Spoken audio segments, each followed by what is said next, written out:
One of the criticisms of your administration was with tax cuts and with tariffs, you increased the deficit.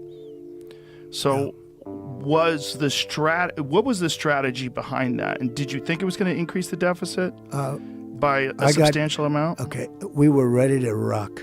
It was all, I had a bad system. We had horrible tax policy. I made it great. Joe Rogan is no stranger to controversy. As the host of one of the world's most popular podcasts, he's built a reputation for speaking his mind, no matter the topic. From politics to science to pop culture, Rogan's conversations often spark headlines and heated debates. But in a recent episode, he shifted his focus to something very few expected: tractors. More specifically, Rogan set his sights on one of the most recognizable names in American agriculture, John Deere. Known for their signature green machines, John Deere has been around for nearly 200 years, supplying farmers across the globe with tractors and heavy-duty farming equipment. The company is widely respected in rural communities and has long been associated with reliability and tradition. So, when Rogan began criticizing their practices, people took notice. But why would a comedian, MMA commentator, and podcast host get involved in something like farm equipment? The answer lies in a growing issue that's been simmering beneath the surface for years, quietly frustrating farmers and sparking debate among activists, lawmakers, and now influential public figures. At the heart of it all is a debate about who really owns the tools we buy, especially when those tools are powered by modern software. Over the past decade, farmers have become increasingly vocal about their struggles to repair the very machines they depend on. While it might seem like a niche concern at first glance, it speaks to a broader issue that affects not just farmers, but anyone who owns a piece of tech-dependent equipment. Rogan brought this issue to a much wider audience by focusing on how John Deere, despite its long-standing reputation for quality and innovation, has come under fire for its strict repair policies. According to many farmers, the problem isn't with the tractors themselves, but with how the company limits their ability to maintain or fix them. This has everything to do with software. Modern John Deere tractors are no longer just mechanical machines. They're high-tech systems loaded with proprietary software that controls everything from diagnostics to performance. While this technology can improve efficiency and precision, it also comes with limitations. Most notably, it locks farmers out of performing certain repairs themselves. Instead, they're required to go through authorized John Deere technicians, often at high cost and with long wait times. Rogan, known for his ability to simplify complex topics, summed it up in a way that resonated with many people. Imagine spending hundreds of thousands of dollars on a tractor, he said, and then being told you're not allowed to fix it when it breaks. In his view, this isn't just about farm equipment, it's about ownership and independence. His comments sparked a wave of attention, especially among people who'd never even thought about how farming equipment works. But for those in the industry, Rogan's words weren't surprising. They simply echoed concerns that farmers have been expressing for years. The core of the issue is the right to repair, a growing movement that argues consumers should have the ability to repair and modify their own products, whether it's a phone, a car, or a tractor. Supporters of the movement say that companies like John Deere are making it unnecessarily difficult by locking essential diagnostic tools, repair manuals, and software behind legal and technical barriers. Farmers say these restrictions not only make repairs more expensive, but they also create dangerous delays. During peak times like planting and harvest, a broken tractor can mean the difference between a successful season and a financial disaster. Being forced to wait for a certified technician who might be hours away and fully booked can lead to major losses. Although John Deere has defended its policies, stating that they're in place to protect the integrity and safety of their machines, many believe the real motive is financial. By controlling the repair process, the company ensures that more money flows back to them through service fees and parts. Farmers argue that this turns ownership into something closer to a lease, where they pay for the machine but don't truly control it. These concerns have been bubbling under the surface for years, with increasing media coverage and pressure from advocacy groups. But when Rogan brought it up on his podcast, it hit a much larger audience. He didn't just talk about the inconvenience or the cost, he framed it as part of a bigger picture, where everyday people are being stripped of control over the products they've paid for. It's worth noting that this isn't just a debate in the United States. The right to repair movement has gained traction around the world, including in the UK and Europe, where similar issues have emerged in various industries. But for American farmers, this situation is especially critical because of how central John Deere is to agricultural life. Over the years, the company has built a massive share of the tractor market in the United States. Their machines are known for their durability, precision, and advanced features. But as they've become more sophisticated, they've also become more difficult to fix without access to specialized tools and software. Access that, in most cases, only John Deere can provide. And it's not just about tractors. Combines, sprayers, and other essential farming machines are also affected. In many cases, something as simple as a sensor malfunction or software glitch can completely disable a machine, and the farmer is left with few options but to wait. Rogan's comments struck a chord not just because of the subject matter, but because of how he tied it into broader concerns about corporate control and individual freedom. He compared the situation to what Apple does with iPhones, limiting repair options to ensure customers return to them for service. While phones and tractors may seem like completely different worlds, the underlying principle is the same. Should companies be allowed to restrict what people can do with the products they buy? This question has become increasingly relevant in a world where more and more devices rely on proprietary software. Whether it's a phone, a car, or even a fridge, consumers are facing limitations on how they can repair, modify, or upgrade their own property. And for farmers, those limitations aren't just frustrating, they can be life-changing. By speaking out, Rogan didn't just highlight a problem in the farming world. He helped frame it as part of a much larger conversation. For many listeners, this might have been the first time they heard about John Deere's repair policies. But for the people working in agriculture, it's a daily reality. Rogan started by painting a picture of what it's actually like to be a farmer dealing with these challenges. He described the crucial moments in the agricultural calendar, planting and harvest, as make-or-break periods. These are the times when everything has to run smoothly. Equipment has to work. Timing is everything. And if something breaks down, the consequences can be devastating. On the podcast, Rogan put it simply: when a tractor breaks down during one of these critical windows, it's not just a minor inconvenience. It can be the beginning of a financial disaster. Crops don't wait. Weather doesn't hold off. If your machine is sitting idle because you're waiting for a technician to show up, you're losing more than just time. You're potentially losing thousands of dollars, or even your entire harvest. And that's not just hypothetical. Rogan shared stories from farmers who've experienced this firsthand. People who know exactly what's wrong with their machines, who have the technical knowledge and experience to fix the issue, but who are blocked from doing so. Why? Because they can't access the software or tools they need to perform the repairs. That access is locked behind company-controlled systems that only authorized John Deere service providers can use. The delays these farmers face aren't minor. In many rural areas, the nearest John Deere authorized service center could be hours away. And these centers aren't always available right away, especially during the busy seasons when breakdowns are more common.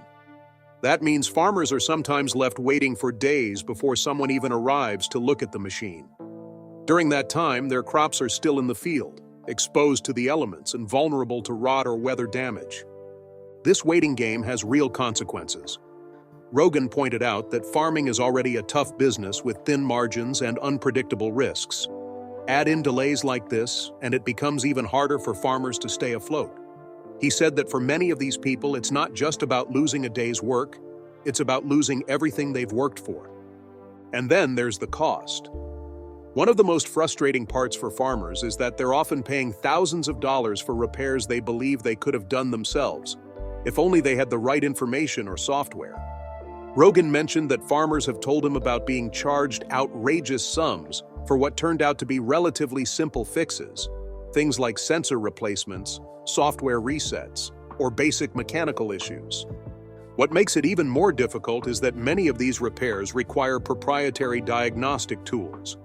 Without them, even identifying the problem can be impossible. And even if a farmer manages to figure it out, they often can't complete the fix without being able to clear error codes or reset systems, things that only John Deere's authorized software can do. Rogan was quick to point out that this kind of control over repairs isn't unique to John Deere. It's something that's become more common across many industries as products have become more complex and software-driven. But when it comes to farming, the stakes are much higher. You're not just talking about convenience. You're talking about livelihoods, food production, and the survival of small farms. He also addressed the company's recent attempt to respond to criticism. In early 2023, John Deere signed a Memorandum of Understanding, or MOU, with the American Farm Bureau Federation. The goal of the agreement was to give farmers and independent mechanics more access to the tools, software, and documentation they need to repair their own equipment. On the surface, that sounded like a positive step. Many in the industry welcomed the move, hoping it would mark the beginning of real change. But Rogan wasn't so sure. He cautioned that while the agreement looked good in headlines, the reality was more complicated. One of the biggest issues with the MOU, according to critics, is that it isn't legally binding. That means John Deere isn't legally required to follow through on the commitments outlined in the document. There's no enforcement mechanism, no government oversight, and no penalty if the company decides not to hold up its end of the bargain. Rogan said that this lack of accountability leaves farmers in a difficult position. They're being asked to trust a company that, in their view, hasn't earned that trust. After years of struggling with repair restrictions, many farmers are understandably skeptical that real change is coming. And even though John Deere has started to roll out some new options for repair access in certain areas, many farmers report that the changes are limited, complicated, and not very useful. Some have said that the software they now have access to is incomplete or only works for very specific types of diagnostics. Others report that they're still being required to sign restrictive agreements or pay high fees just to use basic repair tools. There's also confusion about what exactly is allowed under the MOU and what remains off-limits. In many cases, farmers say they're still hitting the same roadblocks they were facing before. This has led to frustration. Rogan shared how some farmers feel like they've been given just enough to quiet the criticism without actually solving the problem. From their perspective, John Deere is trying to look like they're making progress while still maintaining tight control over their machines. And this situation has real emotional weight. Rogan talked about the stress and anxiety that comes with being unable to fix your own equipment when your livelihood depends on it. He said that for many farmers, these delays and repair costs are more than just financial. They're deeply personal. They feel powerless, knowing that even though they've spent their lives learning how to maintain their machinery, they're being blocked by corporate policies. He shared one example of a farmer who watched their crops spoil while waiting for a technician. The breakdown was a minor issue that could have been fixed in a matter of hours. Instead, it took days. The farmer described feeling helpless, sitting there watching their hard work and their income disappear, all because they didn't have access to the right tools. One of the clearest examples of how this issue affects real people came when Rogan invited a farmer onto his podcast. The farmer, speaking from direct experience, shared a story that left Rogan and his audience visibly stunned. During harvest season, a minor fault brought their machine to a halt. The issue was something the farmer could have fixed easily if they had access to the required tools and software. But because of the restrictions in place, they were forced to call a John Deere-approved technician. That call triggered a delay that lasted for days.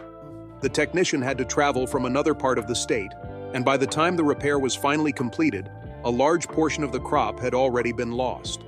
The weather had turned, the window to harvest had passed, and what should have been a strong season became a financial setback. The farmer described it as one of the most helpless feelings they had ever experienced, knowing what needed to be done but being unable to act. It was more than just a loss of money. It was a loss of control, a loss of time, and a blow to morale. Farming is already a high-pressure job, and situations like this add a new layer of stress. The impact doesn't end with the individual farmer either. When a crop is lost, it affects the entire supply chain. That's where Rogan began to connect the dots. He pointed out that delays and breakdowns in farming operations don't stay on the farm. They ripple outward. If a farmer can't get their harvest in on time, food processors don't get the raw materials they need. Distributors have less to deliver. Retailers struggle to keep shelves stocked. And at the end of the chain, it's consumers who pay the price, quite literally. The story of one broken machine can lead to price hikes at supermarkets. especially when multiplied across dozens or hundreds of farms facing the same obstacles. It might not be immediately obvious to most people shopping for groceries, but when supply drops and demand stays the same or rises, prices tend to go up. Rogan used this point to show how something that seems like a niche problem actually connects to all of us.